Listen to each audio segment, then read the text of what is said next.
Hello, and welcome to the latest installment of Law & Order, the video series where I look at and unpack stories from games. In this one, we'll be looking at the story from Resident Evil Requiem. After Resident Evil Village and Resident Evil 4's remake, Capcom announced a mainline Resident Evil game back in July 2024.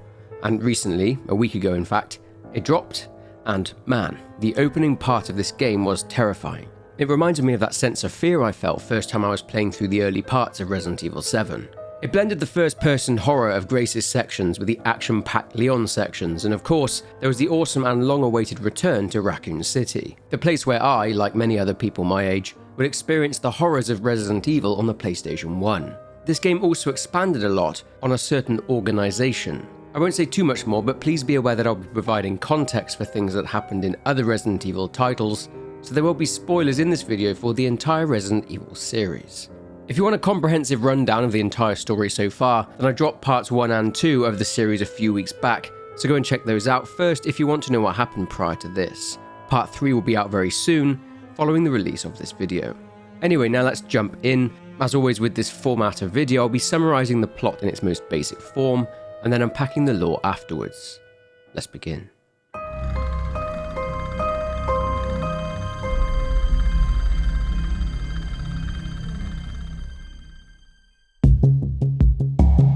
In the year 2026, Grace Ashcroft is working out of the FBI's Midwestern field office and is typing up a report as a victim has been found with strange black marks or blotches on the skin. This particular suspect has been found at an abandoned government office. The FBI believe that this murder is linked to 3 others who have been found with the same marks on their bodies. Grace's boss, Special Agent in Charge Nathan Dempsey, calls Grace into his office, as a 5th victim has now been found.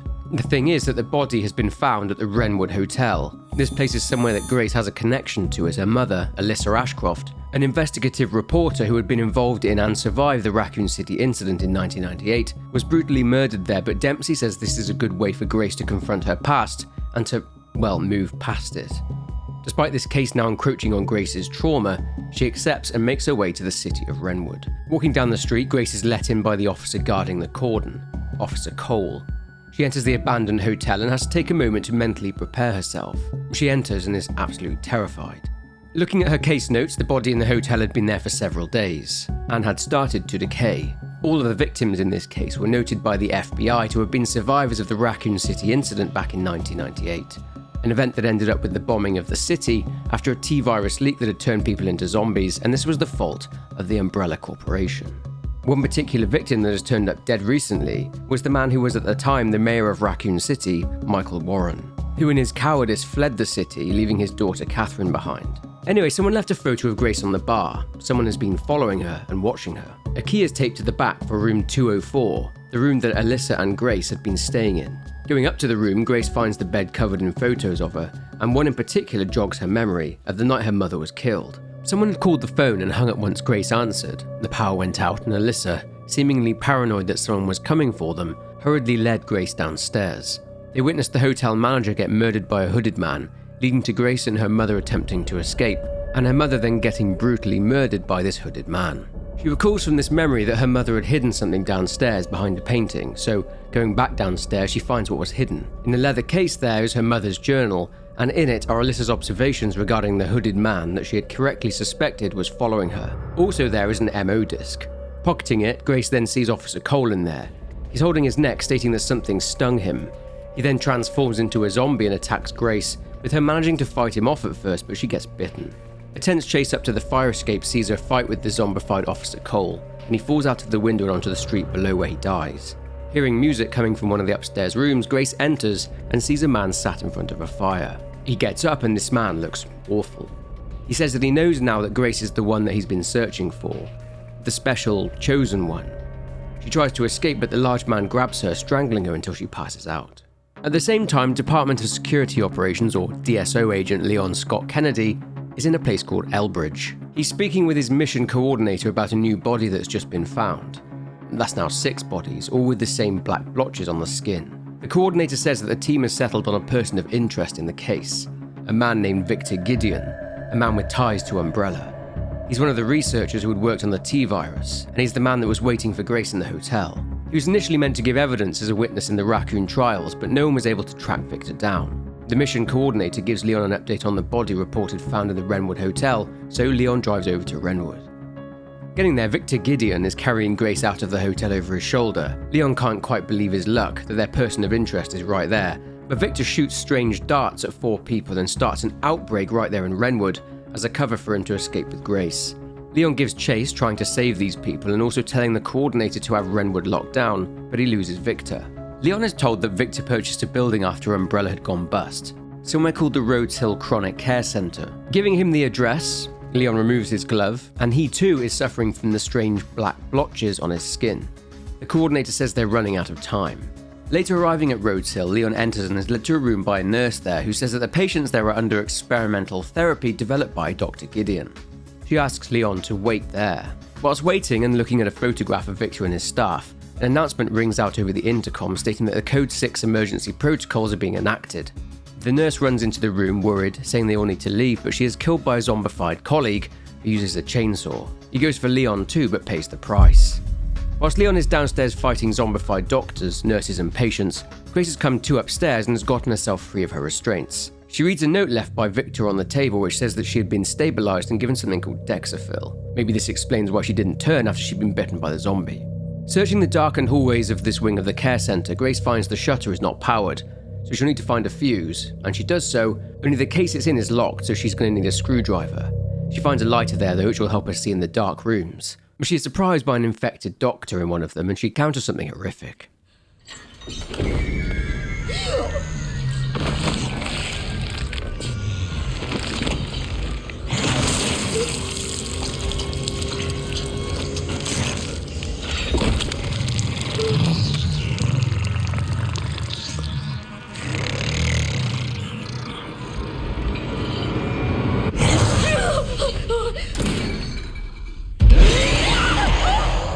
Running for her life, Grace finds refuge in a well-lit room, which itself provides a decent form of protection, as this creature, whatever it is sensitive to light and burns up when in it. Creeping around trying to avoid the monster, Grace is able to find a screwdriver, retrieves the fuse, runs for her life again and opens up the shutter. Leon, meanwhile, has emerged from his battle downstairs and sees Grace getting dragged into the darkness by the monster, and he shoots it, putting it down, and saves Grace. Asking her who she is and what she's doing there, the shutter comes down by way of Victor, who is watching from the dark and using a remote. With them separated, Leon wants to know why Victor grabbed her, but she doesn't know. Leon gives her his weapon and tells her to get out of there. Walking down the dark corridor, he comes face to face with Victor, who tells him that it's so good to finally meet him. He suggests they have a little talk, but Leon attacks him with Victor overpowering him, holding him up and seeing that Leon's symptoms are showing, seeing what he's suffering with, calling it Umbrella's curse. And Leon passes out. Grace, meanwhile, heads down into the lobby and finds a security room, and just beyond it finds a bloodied man on the floor. She also sees 2 cells, one empty and the other with a young girl in it, but talking to this girl who has cataracts and cannot see, the dying man tells Grace to stay away from her, and then dies. She managed to get a key card to the west wing, so she can use this in order to access a new area of the building. Before doing so though, she spots a door leading out to a courtyard, but it has 3 square indentations in which to place things, so she needs to look around. Home to the administration offices, the west wing is overrun too. Grace hears very loud banging, and passing through the kitchen, she can see the infected chef going about his usual business and chopping meat, whilst growling barely coherent sentences. It seems these zombies have retained some mental clarity and are trying to do the things they used to do in this place before the outbreak, with some still attempting to clean and doctors still trying to diagnose their patients. She even finds one zombie turning the lights off all the time because he has a sensitivity to light. Avoiding all manner of infected, such as patients who had developed main character syndrome and won't stop singing, Grace has to solve problems in this wing, finding items to unlock and access new areas, but she is able to find one of the quartz blocks that she needs in order to open up the door to the courtyard. She also finds the keycard to the east wing, which houses the wards. Heading up to the lead researcher's office, which according to the guide pamphlet will house the sun quartz, she finds she needs a corrosive to burn the lock. Finding it's in a nearby room, she walks down the corridor towards it, but is surprised by Chunk, a patient by the name of Thomas Jackson, and one of 2 brothers here who simply can't stop eating everything. Even pacemakers, although his bro Timothy is more into flesh of the human type. Avoiding this big boy, Grace sees something she really wishes she hadn't.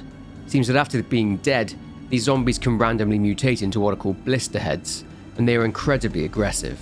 Grace then goes to check in on the young girl in the cell. Hey. Are you alright? You're the lady from before. Yeah. This is, you're,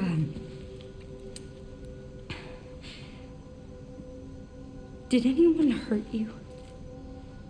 Because I can't see? Oh, no, that's not what I meant. It's not my fault. The doctors gave us both medicine. It made our eyes go bad. So there was someone in there? There's another bed in this, My friend, Marie. One day she just disappeared. I'm sorry. When it happened, I was happy it wasn't me.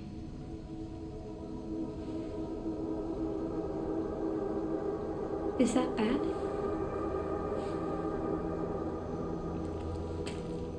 I'm just gonna keep looking around. Finding and taking the corrosive, Grace goes back to the lead researcher's office and finds Victor in there, and he says that he was looking for Dr. Richardson. Asking him why he kidnapped her, Victor says that he liberated her. He tells her his name and that he runs this center, that it took him forever to find her, that she is quite unique. He mentions something called Elpis, and that through Grace it can finally be set free. He says his master made her who she is.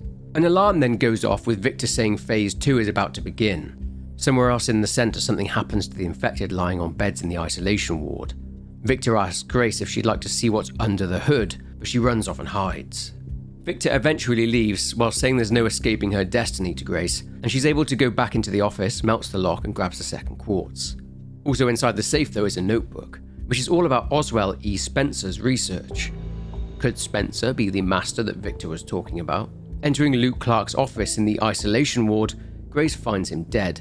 Most likely he was killed by Dr. Gideon, who was cleaning house, so to speak. But Grace finds the code for his safe. Unfortunately, the buttons on Clark's safe are braille, so at the moment she's unable to know which button matches which symbol. But thankfully there's a young girl in this place that reads braille. Clark has the level 3 ID band on his wrist, so Grace takes it, as this will give her access to high level areas. Going back to the young girl's cell, Grace opens it and the young girl says her name is Emily. Taking Emily there to the safe, some unsavory infected people show up, so Grace has to go deal with them. Defeating them all, including the now reanimated corpse of Luke Clark, Grace checks in on Emily, who has the final quartz piece. Unfortunately, the monster Grace saw when she first woke up in this place is back, healing due to its regenerative abilities, and it grabs poor Emily, taking her somewhere else. Feeling that she can't abandon Emily, Grace jumps down into a dark hole and goes after her. Grace has come out in a long, dark tunnel, and it's very clear that this is some sort of facility that the Rhodes Hill Care Centre used in order to process people that had become surplus to their requirements, I guess. Walking through an area with many cells there, Grace spots Emily inside one of them, and the monster disappears into the vents. In order to power up the cell so she can get Emily out of there, Grace needs to find 3 joint plugs that are powering various areas in this facility. Moving round and avoiding the monster, Grace is able to find the 3 plugs and almost dies by nearly being grinded into a paste, along with a bunch of failed experiments.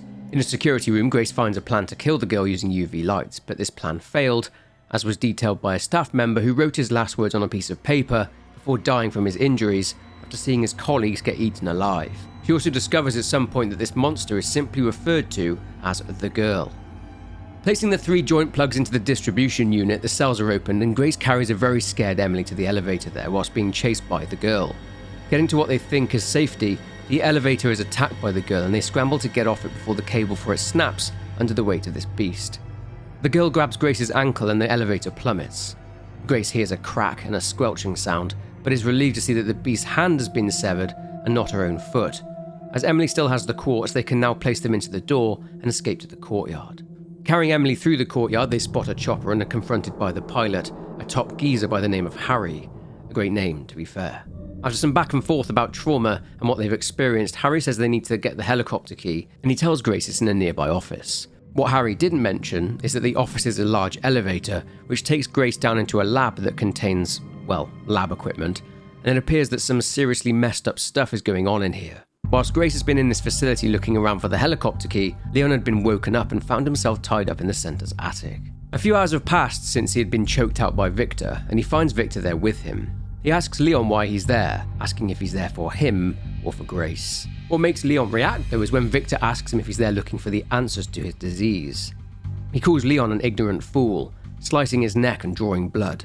Victor asks if Leon believes in human evolution, and he says that he's devoted his life to studying it, whereas Leon has apparently devoted his life to failure. What Gideon doesn't know is that Leon had been cutting away the ropes tying his hands, and he breaks free, laying an ass-kicking on Gideon, who flees before Leon can shoot him, as he's not at full strength at the moment on account of the infection. He says Leon is a dead man walking, and leaves him there in the attic. The mission coordinator speaks to Leon. He needs to make his way over to Victor's office. Up here in the attic, Leon encounters the other chunky brother, Timothy. Timothy is chowing down on some fresh zombie meat, but he's in the way, so Leon fights him and puts him down for good. Finding a way down into the care center again, fighting zombies and blisterheads, Leon is able to ascend to Victor's office, and he gives the mission coordinator access into the files on Victor's computer. The mission coordinator is revealed to be Sherry Birkin, who, one of the survivors of Raccoon City herself, is still working for the DSO even after that crap her former boss Derek Simmons pulled in China when he was responsible for the C virus outbreak there. She finds a file on their condition. It's being called Raccoon City Syndrome. It's basically a latent residual T virus infection that has been in the body and has mutated over time, so it cancels out any antibodies the infected person has. The virus built an immunity to the infection. Since Sherry was one of the survivors of the Raccoon City incident back in 1998, she too is dying from this disease. And they also find files on something Victor mentioned to Grace, Elpis, and that somehow Grace is connected to it. Having found the key for the chopper, Grace moves into another room and overhears Victor, who is talking on the phone. He's speaking with someone named Z, or Zeno. Victor says that all tests have come back positive. He's talking about a blood analysis done on Grace, and it's proved that she is the one they've been searching for. And he says that very soon Elpis will be in their hands. He says that he needs to initiate the protocol, and he activates a self-destruct sequence, laughs, and walks off. He's bringing this place down as he no longer has need for it. That means that Grace needs to shift it and get out of there, because the room that is the elevator is no longer there.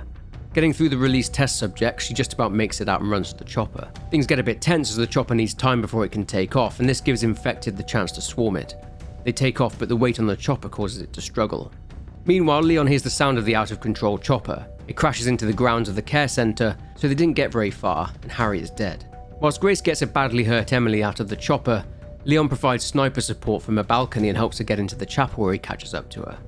Grace leaves the chapel with Emily as this exit leads to the water treatment plant, whilst Leon keeps the pursuing infected at bay. A new mutation shows up. It's essentially a blister head, but the mutation, or tumour, has covered the entire body and orange pustules have grown on it, but shooting these cause a fluid to erupt from them, turning any infected nearby into blister heads themselves. Whilst Leon is fighting the infected, Grace needs to find a way to get them to the surface. They are once again bothered by the girl, so Grace needs to deal with this thing once and for all, and she thinks that if she can get the larger roof open, flooding it with light, she may be able to destroy this thing. Placing the badly wounded Emily down, it seems that the roof needs power. Of course it does. So down Grace goes in order to get the area powered. She's hunted down there and the creature is desperate to stop her. She's able to use the lights in the area to stun the beast, and uses this to her advantage and gets the power on. Going back upstairs, Grace opens the roof, burning the creature, and fires a couple of shots. As with the girl weakened, this is enough to put her down, and she melts into a disgusting ooze. On going back to check on Emily, it appears that she's passed away from her injuries. Grace tries to bring her back, but to no avail. She stirs, but this is because she begins to mutate and turns into a grotesque abomination. Grace tries to talk to her, but this does nothing, as is to be expected. Leon shows up and shoots Emily, putting her down, much to the protest of Grace, who still sees her as Emily. Grace blames herself for Emily's death, and Leon tells her he gets it. He says they have to keep going, but she throws Leon's gun back to him and walks off, clearly in a state of mental shutdown thanks to what she just witnessed. Leon begins to cough up blood as his condition is getting bad now. Grace goes to leave in the exit, but she is surprised by Dr. Gideon, who is waiting there for her. He tells her that Elpis is within reach, and he'd like her to go with him. He opens a shutter, telling her that she is where she needs to be, and a man stands outside. He looks out over at the ruins of Raccoon City, telling Grace that she was the reason for its destruction, but she's also the key to building a brave new world. The final piece. This man, the Zeno that Victor was speaking to earlier, tells her that they'll show Grace her true purpose. A chopper then arrives to pick them up. Meanwhile, Sherry looks at her hand and her own infection is getting worse too. She gets in touch with Leon, who is driving over to Raccoon City, driving past the gas station he visited 28 years prior. Sherry tells Leon she hasn't been able to find anything on Elpis, as there's nothing on the servers at the CIA or the Pentagon. Sherry requested higher clearance, but she was told to shut down their investigation. Orders from people at the very top. Leon says he'll go it alone, as he doesn't want Sherry to land in hot water, but she says they're in this together, until the end. Leon's primary goal is to find Grace, as she has something to do with Elpis. Arriving in the ruins of Raccoon City, Leon has to proceed on foot. Sherry found coordinates on Victor's computer, and it places them right at the center of Raccoon City. Passing through the Applegate Hotel, Leon is ambushed by a huge spider BOW. Running from it at first, he is forced to fight it, eventually killing it by way of his hatchet. Shortly after this, he comes to a gate that has had explosives placed on it, but there's no detonator, so Leon needs to find that detonator if he's to go any further. Not far from there, Leon finds the remnants of a BSAA camp. What were they doing here? It was the North American branch. Leon checks a computer left there by the BSAA, and it appears that they too were headed to the center of the city. Sherry checked the database at the Pentagon, and she noticed that something was missing. There's no record of anyone ordering the missile strike that destroyed Raccoon City. Leon, using this computer, has alerted Victor, and it seems that Zeno orchestrated some kind of campaign in order to prevent the DSO from getting to Raccoon City, which obviously failed. Zeno tells Victor that he's going to leave Leon to him. Leon finds a note mentioning that the 3 detonator parts he's after are scattered around the nearby area, so he gets to work in tracking them all down. Up until now, the streets have been very quiet. Save for the large spider, there's not been a single zombie in sight. Well, that's about to change as many rise from the dust and attack Leon. Heavily decayed with them having been here for a while, they're still surprisingly tough, but Leon mows through them. Searching the central camp and getting eyes on other BSAA camps there, Leon is able to track down the components. It's difficult as there are now many zombies everywhere, but he now has what he needs to blow open the gate. He also manages to come across a BSAA squad that had been killed brutally, and checking the video from one of the helmet cams, it shows 2 of the BSAA agents talking about the missile not being used to halt the spread back in 1998, it being used for another purpose. Their squad leader mentions something called ARC, that their mission is to retrieve Elpis, but on stepping outside, they are gunned down by Zeno. Speaking of Zeno, he and Grace have just been dropped from the center of the city. Sherry checks to see if the man in the white suit, Zeno, comes up anywhere, but Sherry says the database has nothing, and Leon refers to the guy as a ghost. Using a bike from a BSAA container after using the detonators to blow the gate up, Leon speeds along the Raccoon City freeway, but is attacked by Gideon, who has brought along some Garma. These are further developed dog BOWs, formerly known as Cerberus. A lengthy battle now takes place between Leon and Victor, who is also on a bike, but Leon manages to put a hole in Victor's gas tank using his hatchet. Leon then plays a dangerous game of bike jousting with Victor, shooting his gas tank this time, and this causes an explosion which seemingly kills Victor. Continuing his journey onwards to the center of the city, Leon comes to the area where he and Claire got separated all those years ago. He then comes to the RPD, or what remains of it. Entering, Leon suffers a bunch of traumatic flashbacks of what he went through when he arrived there back in 1998.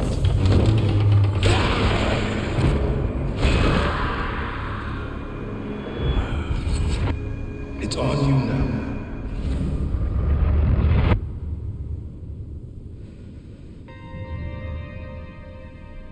Leon finds a map of the area around the station, and the BSAA had set up headquarters there. He finds the banner that the other RPD officers had set up for him, welcoming him for his first day on the job as a rookie officer, clearly placed there by Zeno to taunt him. A note is pinned to the table and it says that he can't save anyone. Leon spots both Zeno and Grace on a monitor and pinpoints them to the east side of the RPD, but the gate is locked and Leon will need something to lift the gate. Large areas of the station are destroyed or inaccessible, but Leon explores and finds the station how he left it. Certain victims of this disaster still lie in place, now merely skeletons in the dust. Some zombified officers still wander around the RPD and Leon gives them peace, telling them to rest easy. Going to the library, Leon finds Old Faithful, the jack that he used to move the bookcases. He can use this to open the shutter. Shortly after going through the shutter, Leon hears the voices of Zeno and Grace, and she is wondering why she was taken there. Listening into their conversation, Leon hears Zeno tell Grace that military units from all over the world go there, to Raccoon City, for one thing, and that is Elpis. Zeno says that Elpis has the power to reset the military balance of the world, the last virus created by Spencer that was designed in order to control human consciousness. Someone didn't want Elpis found, and this is why the missile strike was ordered. Cover story, of course, was to stop the outbreak, with it thought by many conspiracy theorists that the US government wanted to cover their own involvement with Umbrella. Zeno tells Grace that she is the key, and he brings up a photo of Emily. But he says, in a way, this is Emily, but she's not the same girl Grace had met. Emily was one of many clones, each with their own tragic story, attempts to duplicate Grace. Zeno shows her a video of one of these clones' sad stories as she learns of the grim experiments being carried out underneath the Raccoon City orphanage. They weren't able to recreate Spencer's key, but they have the original, Grace, and Zeno tells her that she can unlock Elpis at Ark. Grace freaks out slightly when she asks if she was made, and he responds that she was. Leon shows up, but Grace passes out from stress-related trauma. Leon tries to shoot Zeno, but he appears to be able to dodge bullets just like Wesker did. Then another part of Leon's past drops in to say hello. A tyrant. Zeno leaves with Grace and Leon is caught in another game of cat and mouse with his gargantuan ball bag. Leaving the RPD behind, Leon heads for the orphanage and passes through Kendo's gun shop. He has another painful flashback to a moment that stuck with him for his entire life, back when Robert Kendo demanded to know how the people who were meant to protect others allowed an outbreak like the one in Raccoon City to happen. He remembers that Kendo's daughter Emma was infected and was turning, and that Kendo had to kill her. Walking into the garage there, he finds Emma's remains, and next to them a note that bears the unmistakable Umbrella logo, and it's a prescription given to Emma by Umbrella. This angers Leon, and he vows never again. Well, if Leon is still angry, he now has the chance to vent this anger as the tyrant shows up and starts to throw missiles at him. Shooting one of the missiles in his hand, the tyrant's combat inhibitor gets busted, and it mutates. Leon is a little more skilled than last time he faced a tyrant though, and he dispatches it. Now at the orphanage, Leon enters and it's pretty much gone. So he descends into the rubble and into the crater underneath in order to try and find Ark. After a hazardous descent into a chasm via train, he finds a rappel line left there by the BSAA and uses it. Black vines are everywhere down here and he's attacked by plants. He eventually discovers the source of the vines and it's Plant 43, which is something Leon encountered in Umbrella's nest facility decades prior. It had been taken over to Ark, but the transport had crashed, leading to it growing very large near to the entrance. So just behind Plant 43 lies the entrance to Ark. Adorned with the Umbrella logo, the door opens up and inside sit assets belonging to Tricell, HCF, and Umbrella. Inside the lab, Leon spots old friends. Lickers. Approaching a console, he sees a camera feed with Grace and Zeno on it. He traces them to the central refining system, something also called Pandora. He also spots an elite unit moving towards his position. They obviously know he's there, so not one to disappoint, Leon greets them and kills them all. They send more after him, but these are no match for Leon S. Kennedy, and he can even get one of the Lickers to help him even the odds. Moving forward, Leon sees decorative elements that point to Oswell E. Spencer's obsession with evolution and perfecting the human race. Leon also manages to find Umbrella's product catalogue in the lab too, and damn, these things aren't cheap. Leon is confronted by the elite squad's commander. This guy's no slouch, and he knows who Leon is. An axe fight then takes place between the two, with Leon defeating this guy who may or may not be Hunk. But one thing is for sure, Hunk was in Raccoon City when everything kicked off, and this guy has the same marks on his hand as Leon, so this guy is suffering from Raccoon City syndrome too. When William Birkin wanted to sell the G-Virus to the US military and betray Umbrella, Hunk and his Umbrella security service team were sent in to kill Birkin and retrieve the virus. Anyway, moving into the central refining area, Leon approaches Grace and Zeno, who says the technology to control another person's will already exists, but that it's not efficient at infecting others. Zeno believes Spencer solved that with Elpis. He then brings up a group called the Connections. He reveals a console and a singular question is on it. What does the creator desire? Zeno says that if the wrong password is entered, then the Ark will be destroyed along with Elpis. Leon confronts Zeno, but he challenges him, saying that he can't defeat him. He shows off more Wesker moves, and Leon nearly severs Zeno's forearm with his hatchet, but the wound heals almost instantly. Leon starts coughing up blood again, and Zeno is about to kill Leon, and a fast-thinking Grace points Leon's gun to her own head, and this stops Zeno. Leon then shoots out the supports for the platform they're on, and Leon and Grace manage to get off it and away from Zeno. The platform they're on takes them to a disposal area, but Leon collapses. Sometime later, he comes to and his infection has spread quite a bit now. He says that Raccoon City is where it all began for him, and he wants to make a difference. Grace says they can't stop Zeno, and Leon recalls him talking about a password. But Grace says she has no idea what password he's talking about. Helping Leon up, he says that he's going to destroy Elpis. Leon makes Grace promise that if anything happens to him, she'll end this and destroy Elpis. Spotting a door in there, Grace says if they can move a large crane, they can get to the door. They spot another door, and Leon gives Grace a boost up and he'll wait there, as he's in bad shape. It seems that Grace needs to access a key in order to power a console, so off she goes to search the facility. Having to dodge a bunch of Lickers and also more zombified subjects, Grace finds what she needs, which is a key to move the crane. Doing so, Leon makes his way through the other door in the disposal area. She receives another key, and this one opens up a large door. Behind that is another door, and Grace now needs 2 orbs in order to open up this one. She finds the first Animus orb, with this one making up the red parts of the Umbrella logo. Sneaking her way through a room with bioweapon transport containers, Grace is able to obtain the second Animus orb, with this one making up the white part of the logo, and the door opens up. Inside what is the archives room is a control terminal with Grace's information on the screen, and approaching it, Grace inserts the MO disc that her mother had hidden behind the painting in the hotel. Clicking on a file titled The Creator is a video file of her mother interviewing Spencer, and in this interview talks about life taking unexpected turns. He seems to be showing remorse for his actions and that his vain ambition to become a god has destroyed lives. Spencer says here that he wants the world to know the truth. This file ends, but there's another file titled Grace. Meanwhile, Leon is back inside the main part of the facility and he's struggling, fast progressing into end-stage infection, and he's getting weaker. Every step is getting harder and having to fight bioweapons is no easy feat. He's determined to destroy Elpis in order to make a difference. Fighting through liquors, he's able to power up an elevator and takes it up to the hallway leading to the central refinement area. Grace is now watching the video file with her name attached to it. In this one, it's a continuation of Alyssa's interview with Spencer. She asks him about his legacy, and he states that his research opened up Pandora's box and unleashed disaster on the world. Alyssa reveals that Elpis is the Greek goddess of hope. He says humans can't predict when they will die, and this is why they have hope. He says that he was wrong and that he's plagued by guilt, that happiness cannot be achieved at the expense of others. Spencer calls an end to the interview, which frustrates Alyssa, and she asks him why she was invited there, if this is all he was going to say to her. A baby is brought to him, and Alyssa asks if this is one of his test subjects. He says no, that this baby girl is just a normal baby girl, an orphan who Spencer took in and adopted. He says that she is his hope. Alyssa holds her, and Spencer tells her this girl is named Grace. He says he hopes that what he said to her serves as a requiem for those who have passed. A stunned Grace barely has time to process what she's just learned when she sees Leon outside the room she's in throwing up blood, and he's in serious trouble. Rushing to him, Grace has to pass through Spencer's office. Reaching the stricken Leon, Grace helps him up and they enter the chamber, but Grace says that she doesn't know the password. Leon tells her to put the wrong one in and it'll destroy the bioweapon. Zeno is waiting there and Grace agrees to enter the password only if Zeno lets Leon live, and he agrees. Approaching Elpis, she recalls what her mother said to her, that she is her hope, and Spencer spoke about hope as well. Now if she puts the wrong code in, Elpis is destroyed, as is Ark. Leon gets Grace to safety and tries to fight Zeno, getting overpowered, and he shoots Leon in the head, killing him. But that's not canon to the story, so let's disregard that. What Grace really does is enters the password hope into the console, and Elpis stirs.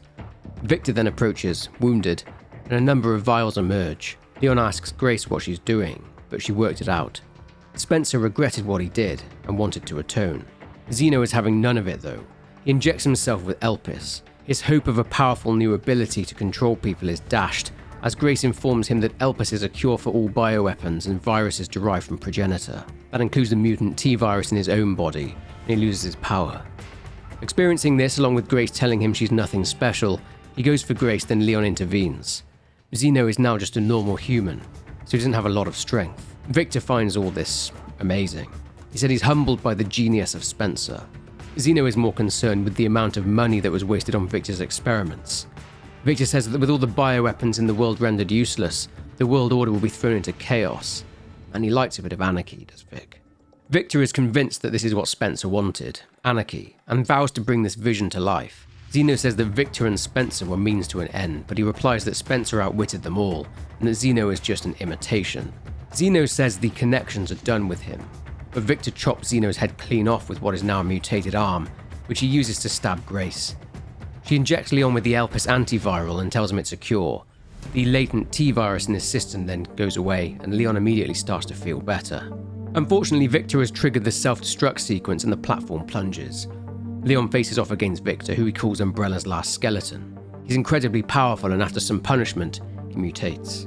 It's revealed here that Victor had implanted a Nemesis gamma parasite inside him, which explains why he has the same pustules on him after mutating, the same as Nemesis's 4th stage had.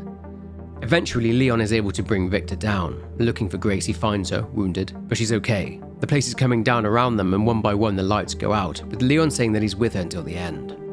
They're then blinded by lights and a team start rappelling down. Leon fears the worst, and he prepares to face off against them all, but one of them contacts Alpha and tells Leon that Captain Redfield has a message for him. This is Chris's rogue Houndwolf squad, elite members of the BSAA who became disgruntled and left. With the smouldering ruins of Ark ablaze, Leon speaks with Sherry, telling her there's a dose with her name on it. He then speaks with Grace, who is sad they couldn't save Emily.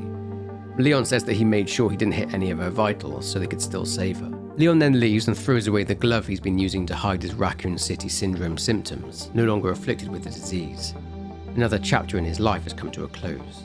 This has hit the news too, it seems, and reports of a bioweapons lab being discovered inside the ruins of Raccoon City are put out to the world. But this location was responsible for the worldwide spread of bioorganic weapons, and this has operated for decades. FBI investigations into Spencer and Umbrella were then reopened, with many believing that the US government deliberately drove Umbrella into bankruptcy. Conspiracy theorists were starting to spread rumours online that the government, under the control of a shadowy organisation, are responsible for the death of Alyssa Ashcroft as some sort of cover-up. The president was then forced to come out and deny any government involvement in this. Rhodes Hill was then exposed as a bioterror front, and Emily had been found inside the bioweapon she seemingly transformed into, almost like she was cocooned. Sometime later, Grace is back at work and speaking to Leon on the phone, who tells her that Sherry is okay now. It seems that Emily is okay too, and Grace is now her legal guardian. Her boss, Nathan Dempsey, is demanding her report on the Spencer and Umbrella case. It appears that Emily had a cataract sorted out. Back in Raccoon City, though, 2 more elite soldiers stand in a destroyed Ark facility, stating that they took out a bunch of BSAA agents there, and are retrieving their objective before the BSAA send in the Wolves, likely referring to Chris's squad. The game then ends.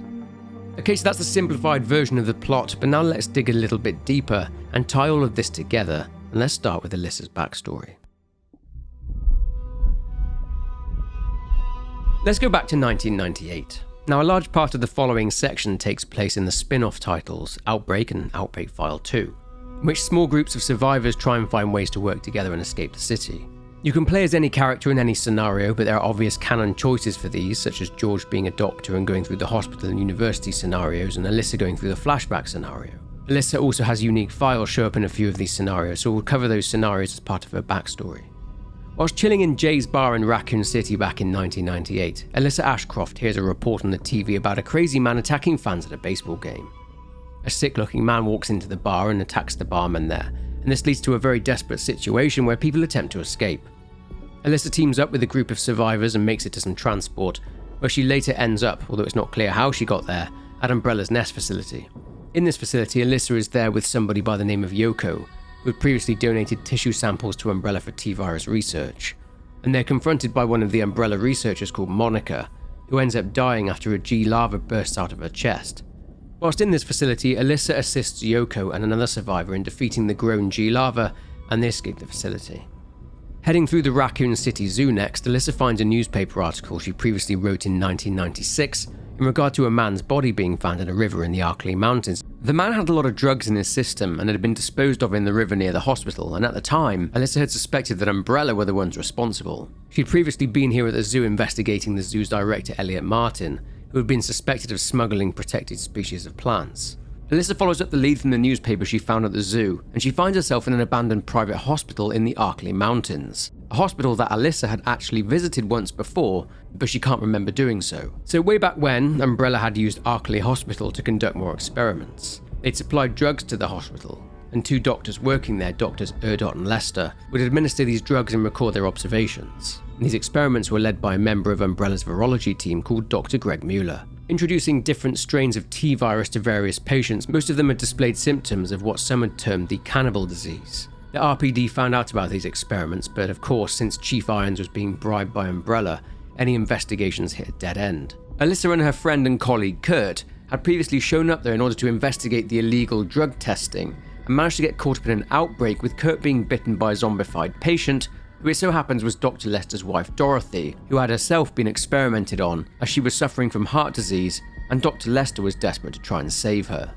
After the incident was over, the place was shut down and subsequently abandoned, with the public having no idea of what had happened, as it had been kept out of the news. Alyssa would survive, but her memories of the incident were suppressed by Umbrella, or rather Dr. Greg Mueller. One of the doctors, Dr. Erdott, left Raccoon City, but one had stayed, Dr. Lester.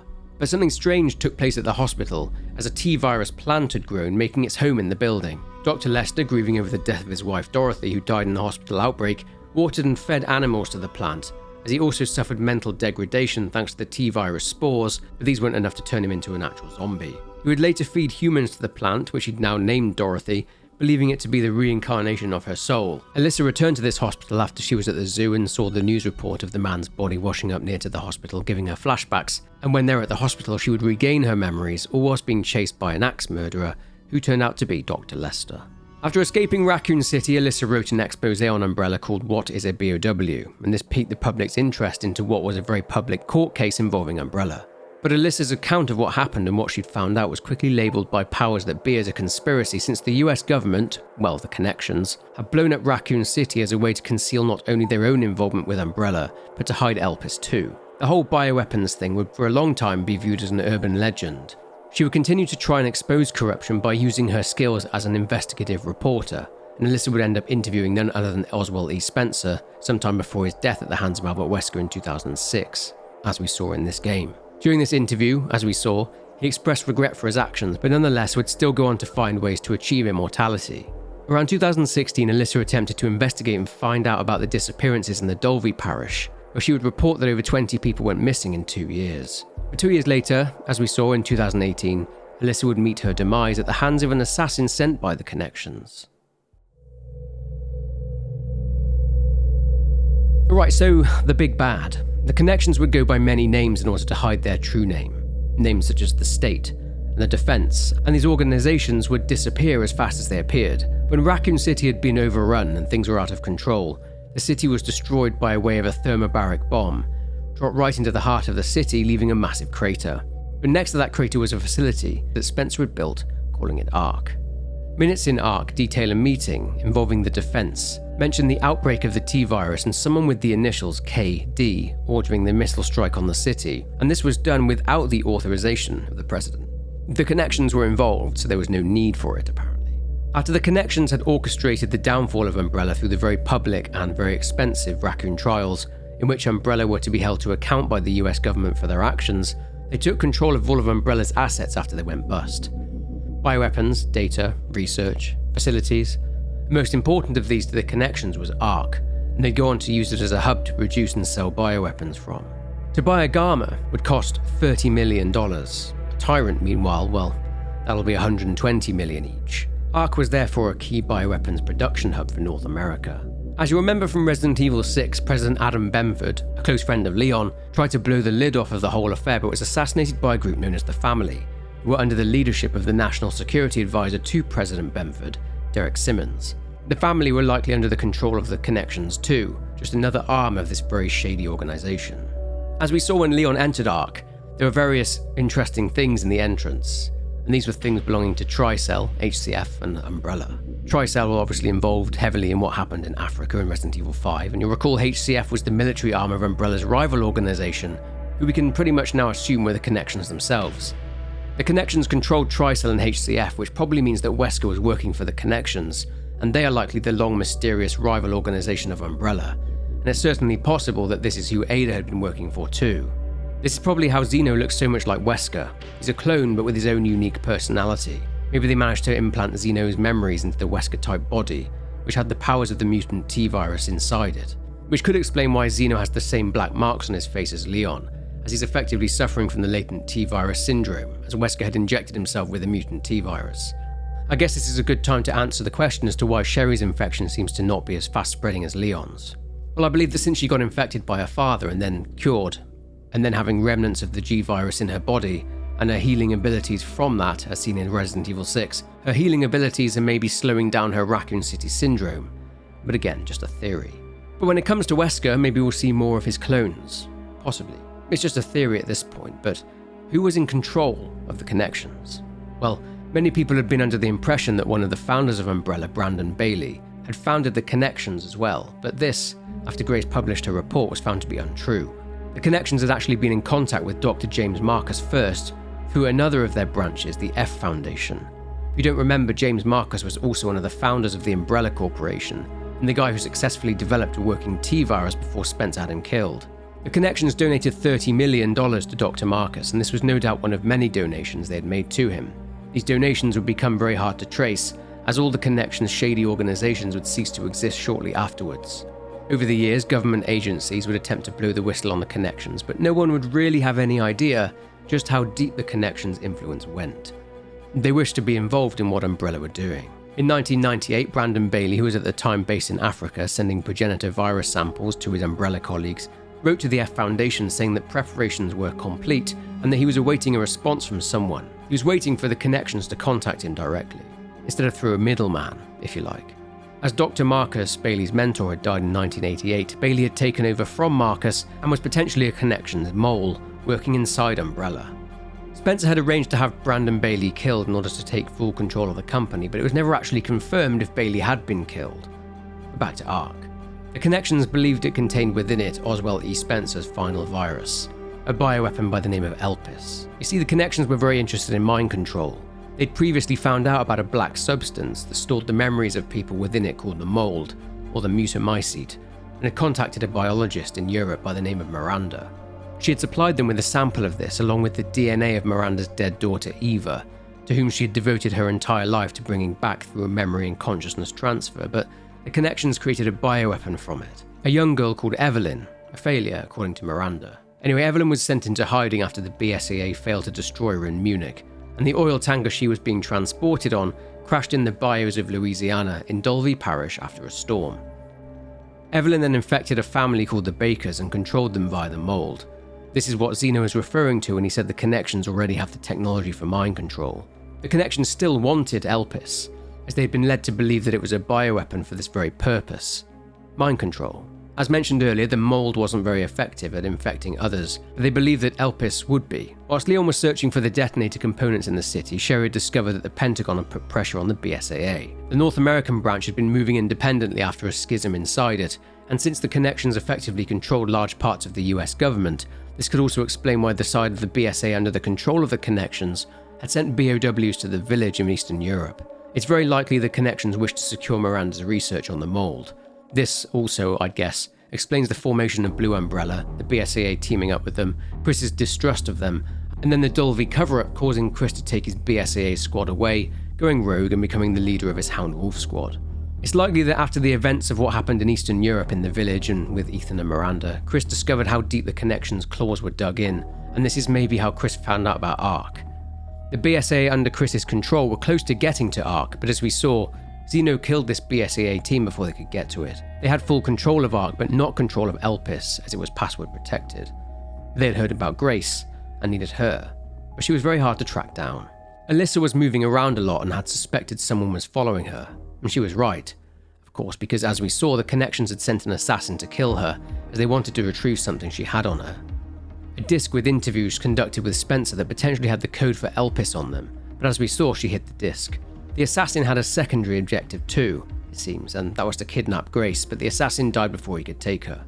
At some point, the Connections approached Dr. Victor Gideon. Grace had joined the FBI, but serious questions have to be raised around Grace's boss, Nathan Dempsey, who sent this FBI technical analyst to a crime scene alone, to the very place where her mother had been brutally murdered in front of her. It's almost as if he sent her there knowing she would get kidnapped, implying that he's under the control of the Connections himself. Anyway, during Gideon's research, the Connections had used their considerable influence within the US government to extend the Raccoon City blockade until the year 2040. This would, they hoped, give them more than enough time to access Elpis through Dr. Gideon's research. They also arranged for the US government to withdraw from the Treaty on Biological Weapons, and the US government claimed that they needed to stay ahead of the threat of bioterror.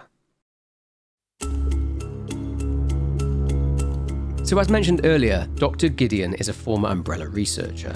He considered Spencer his master and was sold out for his vision, devoting his life to researching human evolution. After Spencer's death, Victor had found some of his research notes, and in these notes, it had a theory of Spencer's, that the T-virus could be used in order to control memories and human will. Repeated mutations of the T-virus trigger an abnormal reaction in an infected person's body, and aside from this resulting in a zombified human retaining part of their characteristics and their memories, this will in theory sweep the entire world and eradication will be impossible. It is the zombies retaining certain pre-infection characteristics that makes this what Victor believes is the key to human evolution. This is where the connections come in. They donated large sums of money to Victor Gideon, even so much as giving him the funding to buy the Rhodes Hill Chronic Care Centre, and in this partnership Victor's point of contact would be a high-ranking member of the organisation by the name of Zeno. The Rhodes Hill Care Centre was run by Dr. Gideon, and he had 3 senior members of staff that worked there alongside him. There was the chairman, Mitchell Bennett, lead researcher Anthony Richardson, and the security manager, Luke Clark. Surprise, surprise, there were illicit experiments going on here, and it was a front for bioweapons research, but they managed to avoid the gaze of all agencies in the US thanks to the cover the connections gave them. By the way, this is Mitchell Bennett, zombified.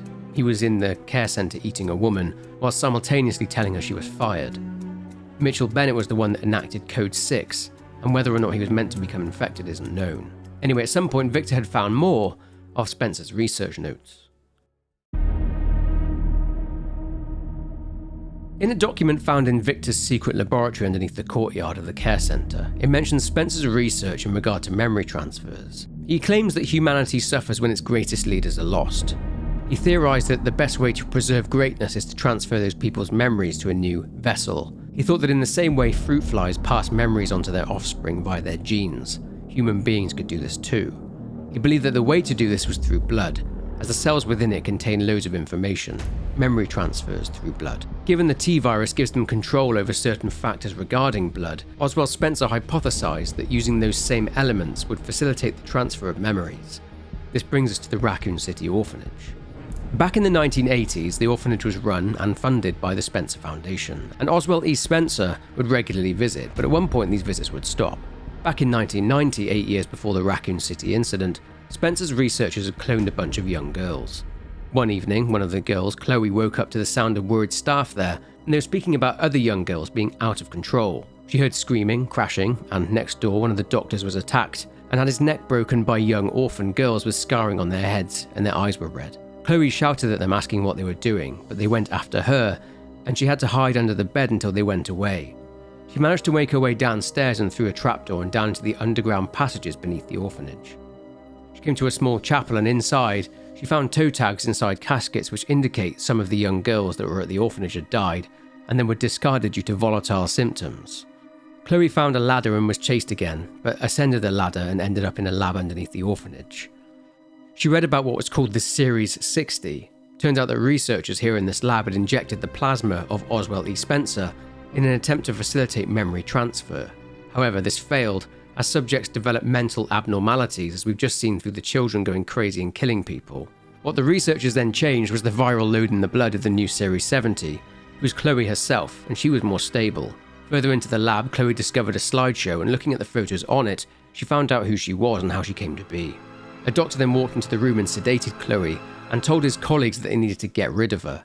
Chloe was then presumably disposed of. Many clones would follow, and the final 2 clones would be Marie and Emily, who Grace encountered at the care centre. This research on the blood is the work that Victor Gideon was carrying on. This is what he was doing at the care centre, carrying on his master's vision, and he would conduct his top secret research in a lab accessed via the courtyard of the care centre. Blood would be extracted from the infected inside these pods. An email written to one of the managers sent by Mitchell Bennett mentioned that they now had a new hire, and that sucked for the previous researcher they had, as they were sent for what was called processing. Basically, people, patients and staff no longer needed, were infected with the mutant strain of the T-virus, zombified, and then they were drained of their blood, thereafter being disposed of. This is where Emily and the other clones came in. It became clear that the girl monster was Emily's friend and fellow clone Marie. She would be referred to as Subject 170, as in she was the 170th clone, and she occupied the cell next to Emily. Marie was administered blood collected from infected. This caused mental instability, and then, of course, Marie, Subject 170, mutated and escaped, which is why Grace encountered her in the locked-off section in the care centre. In the cell Emily was in the basement, it was filled with dolls, similar to the doll that was in the other cell back in the care centre, where Marie was being held. And at certain points when chasing Grace, the girl tells her that she wants to play. Due to Victor working for the Connections, he would have regular project reviews with Zeno. By the time Grace and Leon had got there, the project had progressed to Phase 4, only the experiment hadn't quite yielded the results they were hoping for, and I'd imagine these were the results regarding experiments on the clones. The Connections were under the impression that Grace was a child Spencer had transferred his memories into, the original from which the clones were copied from. And their hope was that these memories would include the password for Elpis, so they managed to procure 2 of these cloned young girls, believing they were cloning Grace when they were actually cloning someone completely unrelated to her. Basically, they were miles off, hence why the research failed. Throughout the Resident Evil series, we've learned that Oswald E. Spencer's whole motivation for everything he did was not only the advancement of humanity, but also so he could ascend to godhood by becoming immortal. Many were sacrificed for Spencer's vain ambition to cheat death, and this was a man who, by all accounts, was prepared to kill, and kill, just so he could live forever. Oswald had led the Connections to believe that Elpis was a bioweapon that could control both memories and human will, when in fact, it was a powerful antiviral that was his way of atoning for what he'd done to the world, and to countless human beings. Elpis is a cure for progenitor, since pretty much all of the bioweapons in the world have been, or are derived from that as their base. We see here that Spencer has shown remorse for what he'd done. Now, I've seen some discourse online about this potentially being a retcon. I don't think it's a retcon of what Spencer said when he died at the hand of Albert Wesker in 2006, when he was speaking about him having failed to ascend to godhood. He still went on to have an obsession with human evolution. But through the sacrifice of many young kids for their selfish and vain ambition becoming God, it was probably this that played on his conscience and not the adults he'd sacrificed. He likely couldn't give a hoot about them. But his guilt was enough that he would adopt Grace as a baby, and as we saw, he gave her over to Alyssa and she raised Grace as her own. Grace was by all accounts just a normal child, so why, when Victor saw her blood test results, did he consider her to be special? Well, when he appeared in the chamber at the end of the game, he says that Spencer's research was incomplete. Perhaps this is why. Who knows? That part is a bit ambiguous. But he does say that Grace and Emily have no connection to one another, despite the blood test results stating a match. A match to what? And this threw up a lot of confusion. Well, the Connections had managed to procure Grace's biological data a while back, and those blood tests Victor was doing on Grace matched these records they had. I'm not sure why they thought she was related to the clones, and this could have been explained a hell of a lot better. Either way, Spencer had posthumously managed to hoodwink the Connections into believing that Grace was the original, that all the other clones came from, and that his memories had been transferred into Grace, including the password to release Elpis. And Victor could only marvel at the genius of the old man. Spencer's continued obsession with evolution and immortality was seen with him continuing experiments through Alex Wesker, in which, in sacrificing thousands of people, he had tasked her with finding and creating an immortality virus until she went and betrayed him. Go and watch part 2 of the RE video series if you want to know the story of Revelations 2. Just before Spencer's death, his butler called Patrick wrote to Alyssa shortly after she interviewed him, and he was writing to her about Lord Spencer's last will and testament, that he had designated Alyssa as the guardian of his adopted daughter Grace. One last thing to cover, and that was an added bit of lore. Ever since 1998's Resident Evil 2, Marvin Branagh has been a fan favourite character, and it's awesome to see that he got a little bit more lore added to his story in Requiem. Whilst passing through the Applegate Inn, Leon can find a letter written by a young girl named Meryl. Due to the escalating situation, people were being urged to stay at home. Meryl's father, a police officer who was Marvin Branagh, was busy trying to fulfill his duty as an RPD lieutenant, trying to help people in the city. Meryl snuck through a fence as she wanted to go and get her dad. She wrote that she was going to go to the gas station because Marvin liked the candy from there. Leon finds another letter written by Meryl, where she wrote that she met one of her father's friends, Mr. George, also a police officer, who said he would help evacuate Meryl to the RPD where her father is. Meryl got to the police station and she writes here that Marvin shouted at her, wanting to know why she's there, not letting her inside. Meryl writes that Mr. George got bitten, and that she used one of her plasters to help him. Mr. George said they could get into the station via the parking garage, so by there, Leon finds the next letter written by Meryl. In this one, she's worried as Mr. George is bleeding badly. There were many zombies everywhere, so Meryl ran for Kendo's gun shop, but on Leon going there, all he finds are Meryl's shoes and an RPD keychain Marvin gave to her. He also finds a blank page indicating that Meryl died. It's sad that Marvin and his daughter died, but these two serve as just more of the tragedies that had been inflicted by Umbrella, and that kept on being inflicted by organizations such as the Connections. Well, I don't know about you, but Requiem had this feeling of finality to it, like we're coming to the end of this particular bioterrorism T-virus zombie threat now. With Spencer's Elpis antiviral rendering all bioweapons that came from the progenitor virus useless, I guess this is closing the door on that threat, and now all eyes are on the Connections. With Chris's Houndwolf squad showing up after Leon and Grace's ordeal, and Chris sending a message, perhaps the next saga in this story is them going after the Connections. Maybe. one can live in hope for one final Leon and Chris adventure. I'm sure I'll run into him at some point.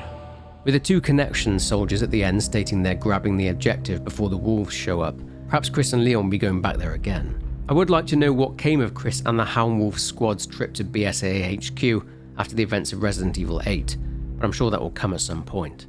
I mean, we may still get more remakes and spin-off titles fleshing out people's backstories, but I'm intrigued where this story is going to take us.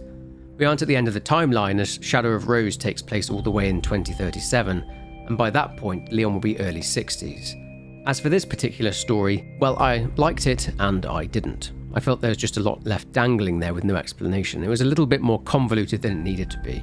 It feels a little bit like the writing changed direction halfway through.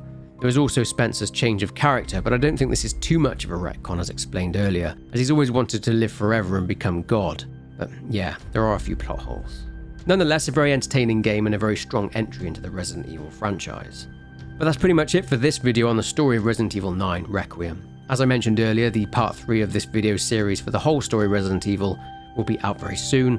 But if you enjoyed this video, then please leave a like and subscribe if you aren't already. But for now, take care, and I'll see you in the next one.